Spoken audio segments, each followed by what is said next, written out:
Hi guys, मैं हूँ आपकी प्यारी राइटर और नरेटर दीक्षा पांडे। आप सभी का बहुत बहुत वेलकम है दीक्षा नॉवल स्टोरी पर। तो चलिए स्टार्ट करते हैं द डेविल्स सीक्रेट बेड का नेक्स्ट एपिसोड। पार्टी बिल्कुल ज़ोरों शोरों से चल रही थी। हर तरफ गेस्ट आए हुए थे। हर कोई अपने अपने गेस्ट से मिल रहा था।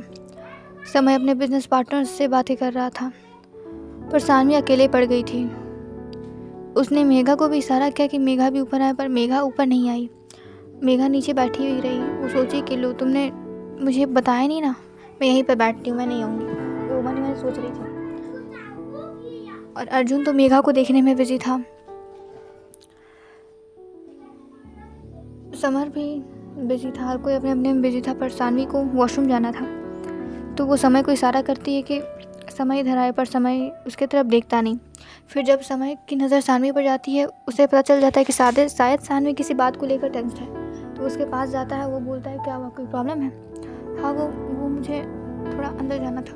ओके, मैं स्टाफ को बुला देता हूँ, तुम चली जाओ। सानवी का गाउन था इतना हैवी कि वो अकेली नहीं जा सकती थी अंदर। समय कुछ स्टाफ को बुलाता है। कुछ स्टाफ्स उसे अंदर लेकर चली जाती है। सानवी अपने रूम में जाती है और वॉशरूम में चली जाती है। उसे वॉशरूम जाना था। समय अपने बिजनेस पार्टनर से बात कर ही रहा था, तभी उसे एक लेडी स्टेज की तरफ आते हुए दिखती है। वो लेडी अकेली थी। उसने मेकअप तो किया था, पर फिर भी उसकी आंखें सूजी हुई थी। ये लेडी और कोई और नहीं, सानवी की मॉम सम्या जी थी। सम्या जी स्टेज पर आती है और समय से मिलती है।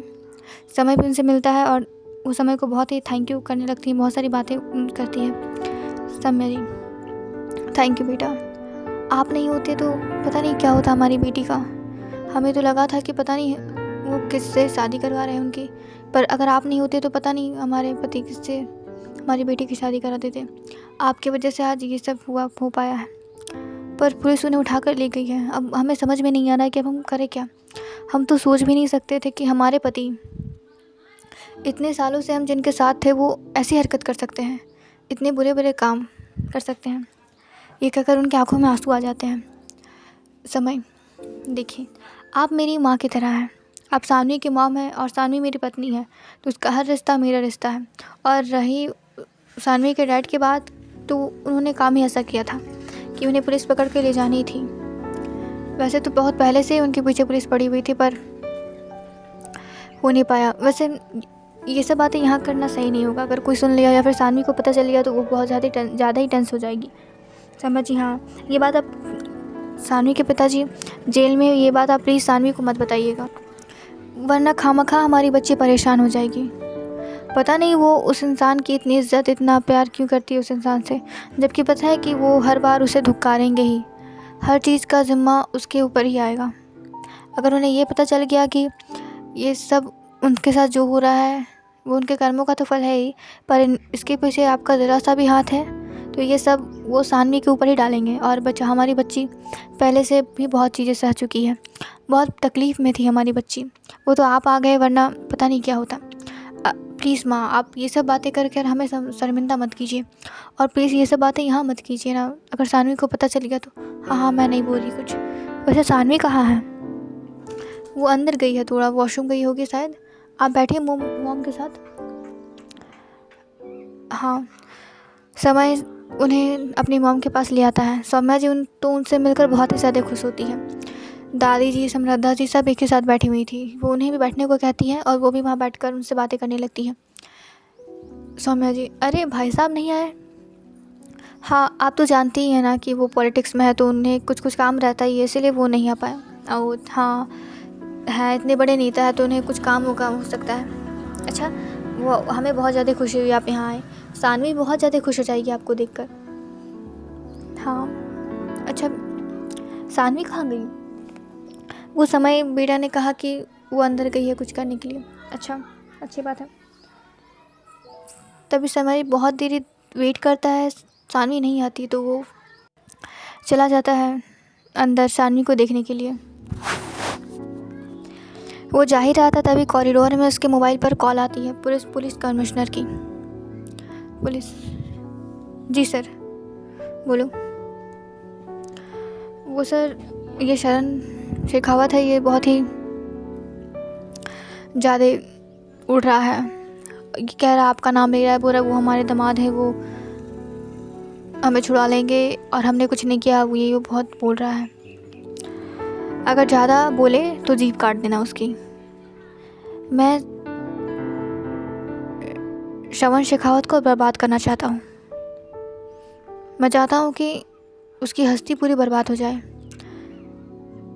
ओह जी सर, देखते हैं। पर सर ये सर आपका नाम बार बार ले रहा है। तो बोला तो अगर ज़्यादा नाम ले तो जीभ काट देना उसकी।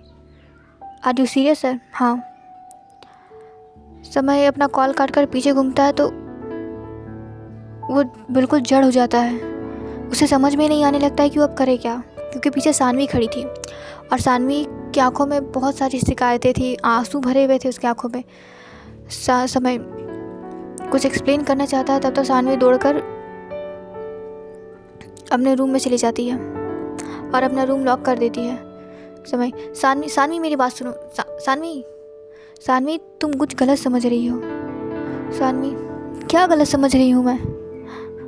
आपने क्या किया है मेरे डैड के साथ? हाँ बताइए।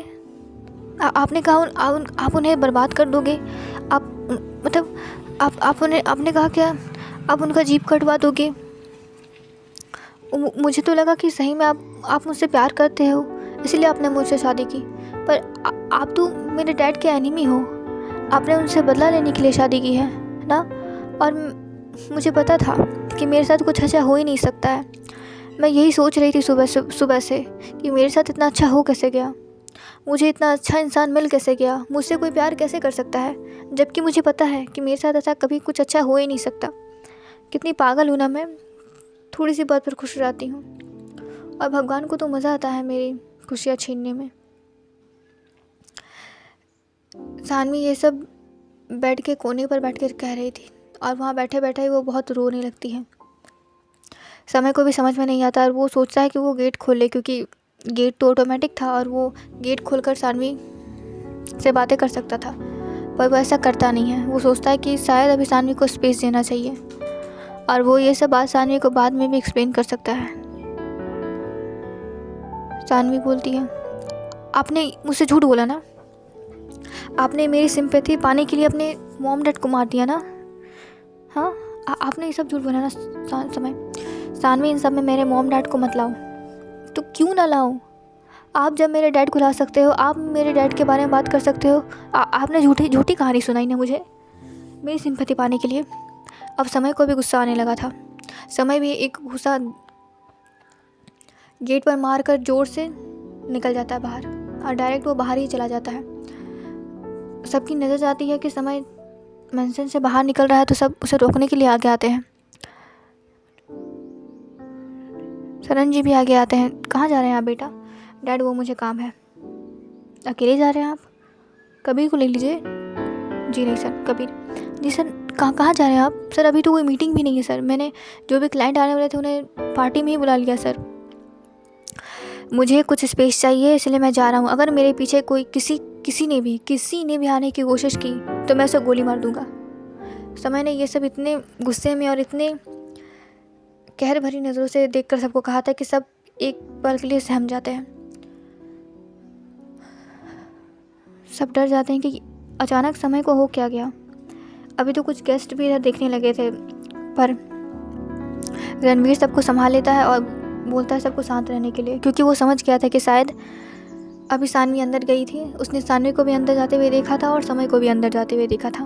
वो कुछ भी करता हो पर उसकी नज़र हमेशा समय पर रहती थी। आफ्टर वो समय का इतना वफादार आदमी और असिस्टेंट जो था, इसलिए उसे लग रहा था कि शायद सानवी और समय के बीच कुछ प्रॉब्लम हुई होगी, इसलिए समय ऐसा बिहेव कर रहा है, क्योंकि कोई और चीज़ समय को इतनी ज़ोर इफ़ेक्ट कर ही नहीं सकती है। समय सबको इशारा कर देता है कि सब शांत रहे। सब शांत हो जाते हैं और समय कार लेकर अकेले ही निकल जाता है। और अंदर सानवी रोती रह जाती है, रो रही थी कि क्यों आपने ऐसा किया, क्या हुआ। तभी वो अपना मोबाइल खोलती है और अपने डैड को कॉल लगाती है, पर उनका कॉल लगता नहीं है। वो सोच रही है कि पता नहीं उन्होंने क्या किया है डैड के साथ, पता नहीं मॉम कैसी होगी। वो ऐसा ही कर अपने डैड को बहुत बार कॉल लगाती है पर वो कॉल उठा ही नहीं रहे थे। तभी उसके गेट पर नॉक होता है। बाहर रणवीर था। रणवीर, भाभी अब अंदर है क्या? सानवी को सुनाई तो ये बात दे रही थी पर वो कुछ कहती नहीं है। रणवीर के बहुत दरवाज़ा पीटने की वजह से सानवी अब इरिटेट हो गई थी। वो झटके से गेट खोलती है। क्या है, चैन नहीं है आपको? जीने नहीं दे सकते मुझे? रणवीर, वो भाभी मैं तो बस बात करने आया था। क्या बात करने आए थे? मुझे नहीं बात करना आपसे, समझे? जाइए बाहर। क्या हुआ, आपके और सर के बीच कुछ हुआ है क्या? मैं आपको क्यों बताऊं?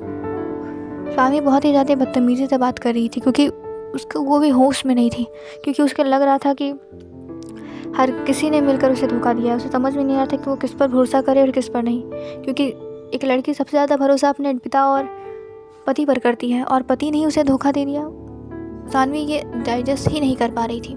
रणवीर, आई नो भाभी, सर थोड़े स्ट्रिक्ट हैं, उन्हें गुस्सा ज़्यादा आता है।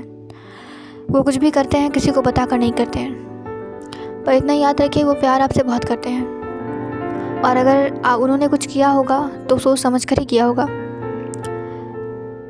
आप गुस्से में इतनी भी अंधी मत हो जाइएगा कि आपको बाद में इतना पछताना पड़े कि पछताने का वक्त ही ना मिले आपको। Thank you so much guys, you listening my story. अगर आपको ये कहानी पसंद आ रही है तो प्लीज़ इस चैनल को सब्सक्राइब और प्लीज़ इस वीडियो को लाइक कर दीजिए। और अगर आपको इस स्टोरी का नेक्स्ट पार्ट चाहिए तो प्लीज़ इस वीडियो पर बहुत सारा कमेंट कीजिए। Thank you so much.